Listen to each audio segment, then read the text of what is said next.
Hello दोस्तों, स्वागत है आपका हमारे चैनल ओम साइंस फ्यूचर पॉइंट पर।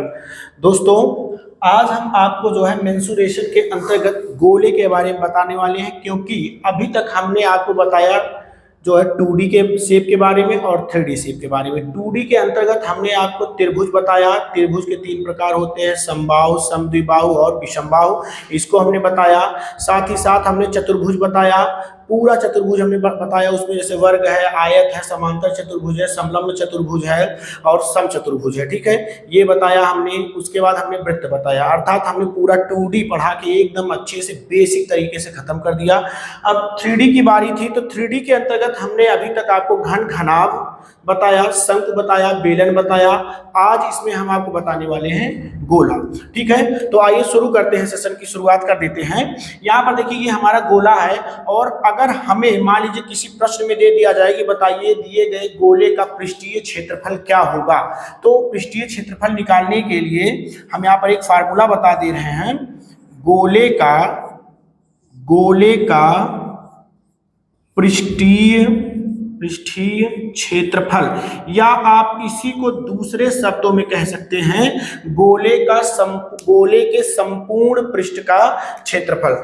तो इसके लिए जो सूत्र होता है वो होता है 4πr²। आर यहाँ पर क्या है? रेडियस है। इस गोले की क्या है? त्रिज्या है। अगर किसी गोले की त्रिज्या आपको पता है तो आप उस गोले के संपूर्ण पृष्ठ का क्षेत्रफल या पृष्ठीय क्षेत्रफल को निकाल सकते हैं। क्या करना होगा? 4 पाई का मान आप जानते ही हैं कि होता है 3.14, या फिर आप इसको लेते हैं 22/7 के रूप में, और रेडियस जितना दिया गया होगा वो आप उठा के रखेंगे, फाइनल कैलकुलेशन करेंगे और आपको गोले का पृष्ठीय क्षेत्रफल पता चल जाएगा। इसके बाद हम बता देते हैं कि अगर हमें गोले का आयतन निकालना हो तो क्या होगा। उसका सूत्र गोले का आयतन, तो गोले का जो आयतन होता है वो होता है 4/3 पाई r³। ठीक है, 4/3 एकदम आसान सा फार्मूला है। 4/3 पाई का मान 3.14, या फिर आप 22/7 रखिए और रेडियस के स्थान पर जितनी उसकी त्रिज्या दी गई होगी उसको उठा के रखेंगे, फाइनल कैलकुलेशन करेंगे और आपको पता चल जाएगा गोले का आयतन। ठीक है, तो ये तो हमारा गोला था, लेकिन अब इसमें हम बताने वाले हैं अर्धगोले के बारे में। और अर्धगोला क्या होगा? अर्धगोला जो होता है वो होता है गोले का आधा। जैसे ये देखिए, पूरा गोला है, ये आपका क्या है? पूरा गोला है, और यहां से लेकर यहां तक अगर हम नीचे वाली चीजों को डॉटेड लाइन से जो कर दे रहे हैं, मान लीजिए हमारी डॉटेड लाइन है, तो ऊपर का जो पार्ट दिख रहा है यहां से लेकर यहां तक, ठीक है, ये चीज जैसे ACB कह सकते हैं हम, ये तो ये पोर्शन आपका दिख रहा है अर्धगोला है। या अगर आपको और अच्छे से विजुलाइज करना है तो देखिए, हम नीचे का मिटा दे रहे हैं पूरा, तो ये जो आपको पोर्शन दिख रहा है ये हमारा कहलाएगा क्या? अर्धगोला। ठीक है, ये हमारा कहलाएगा अर्धगोला। लेकिन अर्धगोला इसे आप तभी कहेंगे जो, देखिए गोला जो होता है, आप सोच रहे हैं गोले और वृत्त में क्या अंतर है। ठीक है, अर्धवृत्त भी होता है, अर्धवृत्त की तरीके से दिख रहा है। तो वृत्त जो होता है वो 2D शेप होता है, ठीक है, एक सर्किल होता है बस। लेकिन जो गोला होता है वो जो है मतलब 3D शेप है, अर्थात वो पूरा एक तरीके से बॉल है। बॉल देखिए, तो बॉल क्या होता है? अंदर से खोखला होता है। या आप फुटबॉल देख लीजिए, ठीक है, तो ये अंदर से क्या होता है? खोखला होता है। इसी तरीके से गोला होता है। अगर हमें अर्धगोला बनाना है तो नीचे हमें इस तरीके से दिखाना पड़ेगा कि ये जो है हमारा क्या है? खोखले रूप में है, इस तरीके से। अब देखिए, जैसे मान लीजिए आपके घर में कटोरा होगा और आपने कटोरे को देखा है, तो कटोरे को देखिए हमने पलट के इस तरीके से रख दिया, ठीक है, तो नीचे कटोरे के क्या बन रहा है? एक सर्किल बन रहा है, और ये ऊपर जो दिखाई दे रहा है ये इसका जो है पृष्ठ है। ठीक है, तो अब यहाँ पर अगर हम बात करें कि अर्धगोले का पृष्ठीय क्षेत्रफल कैसे निकालेंगे, साथ ही साथ इसका हम आयतन कैसे निकालेंगे, तो सबसे पहले बात कर लेते हैं कि अर्धगोले का वक्र पृष्ठ का क्षेत्रफल। वक्र पृष्ठ का क्षेत्रफल, देखिए इसमें जैसा इसमें हमने बताया, तो हमने बताया गोले का पृष्ठीय क्षेत्रफल या गोले का संपूर्ण पृष्ठ का क्षेत्रफल, लेकिन अर्धगोले में वक्र पृष्ठ का क्षेत्रफल होता है। क्यों?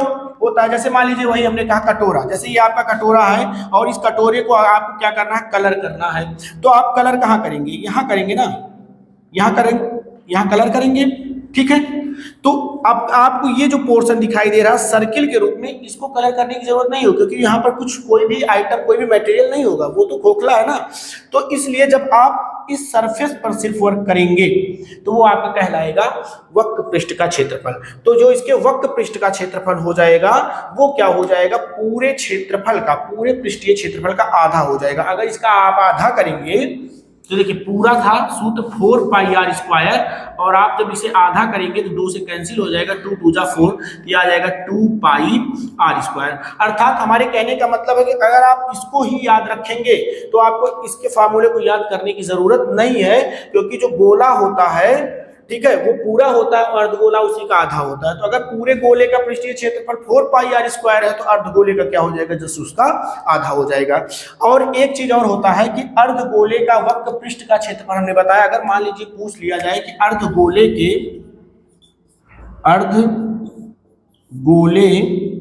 का संपूर्ण पृष्ठ का क्षेत्रफल क्या होगा, संपूर्ण पृष्ठ का क्षेत्रफल, इसका क्या मतलब है, इसका मतलब ये है कि अब मान लीजिए आपके पास ये कटोरा था और आपने क्या रख दिया, उस मतलब नीचे जो वृत्त दिख रहा है उसी वृत्त के बराबर एकदम एग्जैक्ट आपने क्या कर दिया, उसके ऊपर एक ढक्कन लगा के रख दिया, ठीक है। तो अब कटोरा क्या हो जाएगा, बंद हो जाएगा। तब अगर आप उस कटोरे को आपको कलर करने के लिए कह दिया जाएगा तो आप इस पृष्ठ को तो कलर करेंगे ही करेंगे, साथ ही साथ यहाँ पर जो वृत्ताकार शेप ये दिख रहा है आप इसको भी क्या करेंगे, कलर करेंगे, ठीक है। तो अगर हमें अर्धगोले का संपूर्ण पृष्ठ का क्षेत्रफल निकालना है तो हमने बताया कि उसके वक्र पृष्ठ का क्षेत्रफल क्या होता है, 2 पाई आर स्क्वायर। अब आप जिसको कलर कर रहे हैं ये वाला पोर्शन है क्या, किस शेप में दिख रहा है, तो सर्किल के शेप में दिख रहा है, और सर्किल का क्षेत्रफल निकालने का सूत्र होता है पाई आर स्क्वायर। तो आप इसमें क्या करिए, पाई आर स्क्वायर जोड़ दीजिए, तो 2 pi r square plus pi r square is equal to हो जाएगा 3 पाई आर स्क्वायर। इस तरीके से हम निकाल सकते हैं इसके जो है अर्धगोले के संपूर्ण पृष्ठ का क्षेत्रफल। अब बात आती है कि हम इस अर्धगोले का आयतन किस तरीके से निकालेंगे। तो अगर हम बात करें इसके आयतन निकालने की, लिख देते हैं अर्धगोले का आयतन, अर्धगोले का आयतन।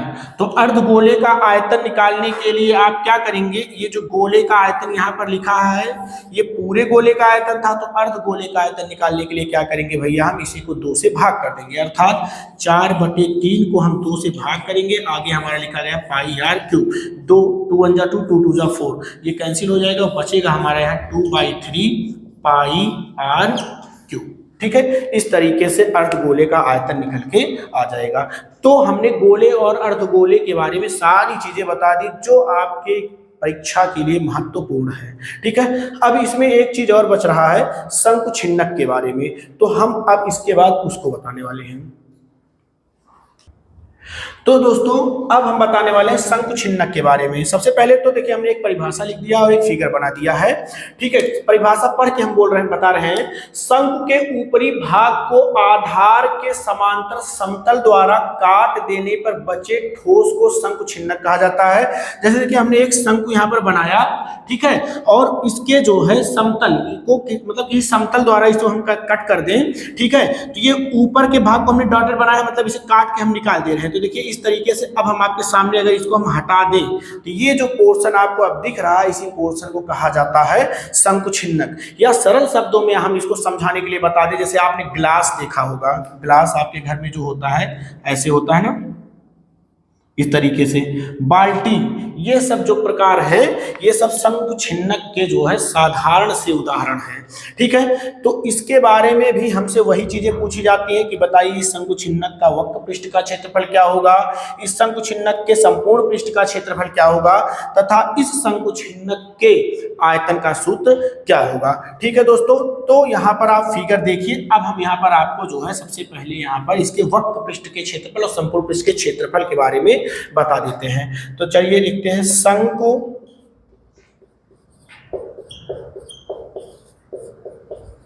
छिन्नक के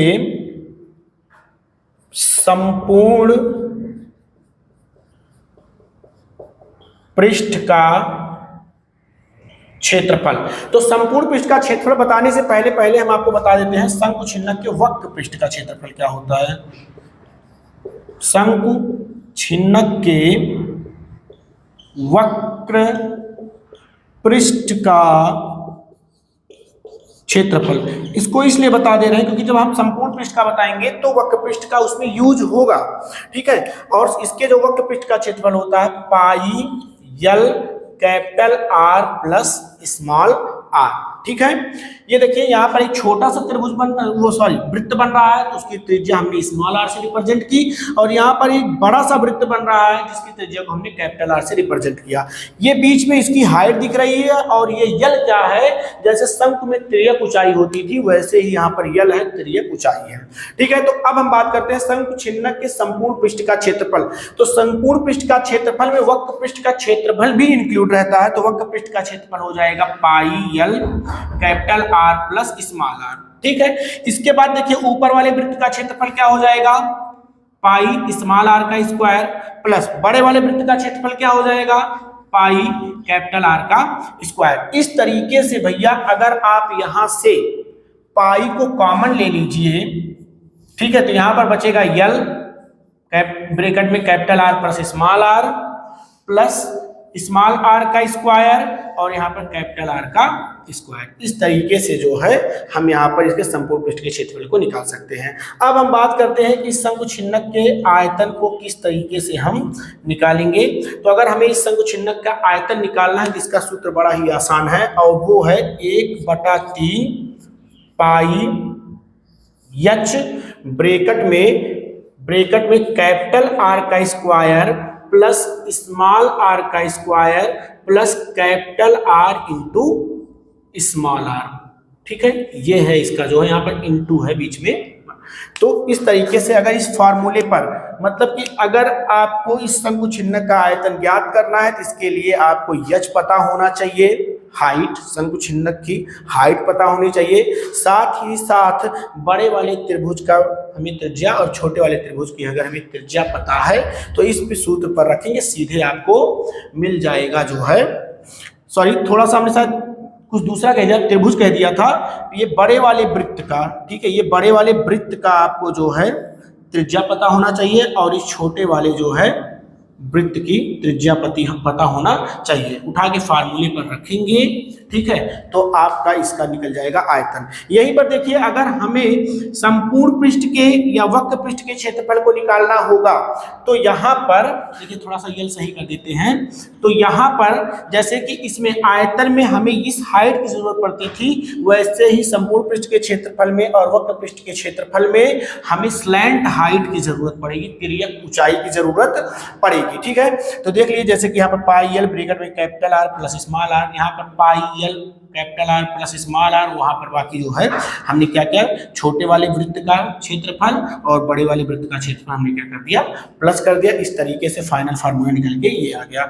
अब यहाँ पर एक चीज हम और बता देते हैं, पाइथागोरस थ्योरम का यूज करके हम यहाँ पर ये भी बता सकते हैं कि आप इसके स्लैंट हाइट को कैसे निकालेंगे, ठीक है। तो देखिए पाइथागोरस थ्योरम जो लगता है वो एक समकोण त्रिभुज के अंतर्गत लगता है। अब यहाँ पर आप सोच रहे होंगे कि सर समकोण तो मान लीजिए कि यहाँ पर हो जाएगा, लेकिन त्रिभुज तो दिख ही नहीं रहा है, तो करेंगे क्या उसमें, ध्यान दीजिएगा।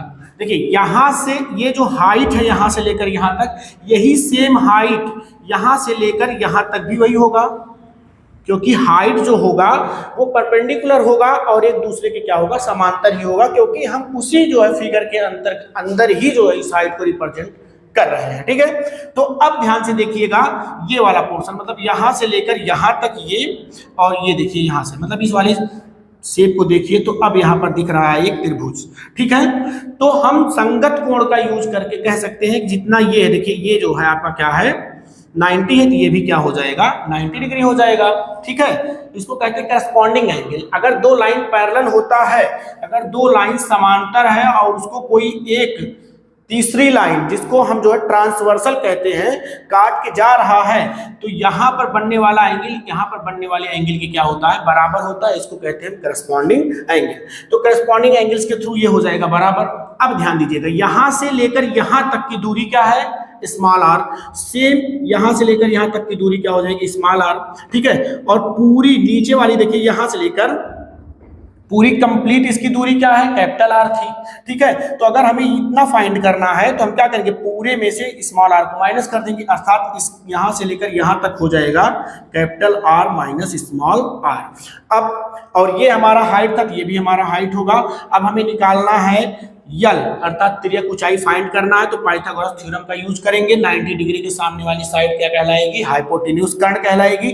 तो कर्ण का वर्ग बराबर हो जाएगा आधार का वर्ग, आधार में क्या लिखा है, capital r minus small r का होल स्क्वायर, और उसके बाद प्लस आपका हो जाएगा लंब का स्क्वायर। इस तरीके से फाइनल हो जाएगा, यल बराबर हो जाएगा वर्ग मूल निकालेंगे पूरे का, अर्थात स्क्वायर रूट कर देंगे पूरे का, capital r minus small r का होल स्क्वायर प्लस एच का स्क्वायर। इस सूत्र का आप डायरेक्ट प्रयोग करके और आप शंकु छिन्नक की तिर्यक ऊंचाई को निकाल सकते हैं। इसके बाद आप वक्र पृष्ठ का क्षेत्रफल पूछ रहा है तो वहां अप्लाई कर दीजिए, या फिर संपूर्ण पृष्ठ का क्षेत्रफल पूछ रहा है तो वहां पर अप्लाई कर दीजिए। तो दोस्तों आज ये जो है हमारा मेंसुरेशन का जो कॉन्सेप्ट था वो कंप्लीटली जो है एंड हुआ। अब हम आपको दिखाएंगे कि एग्जाम में इससे रिलेटेड प्रश्न कैसे पूछे जाएंगे, और आप इन फार्मूलों का प्रयोग करके या फिर क्षेत्रमिति के प्रश्नों को आप कैसे सॉल्व करेंगे, तो ट्रिक के साथ बताएंगे दोस्तों। तो हम यही कहना चाहेंगे कि यदि आप हमारे चैनल पर नए हैं तो प्लीज चैनल को सब्सक्राइब कर लीजिए, क्योंकि सारी चीजें एकदम सीक्वेंस से और बहुत ही बेसिक तरीके से पढ़ाई जा रही हैं। ठीक है दोस्तों, तो आज के लिए इतना ही है।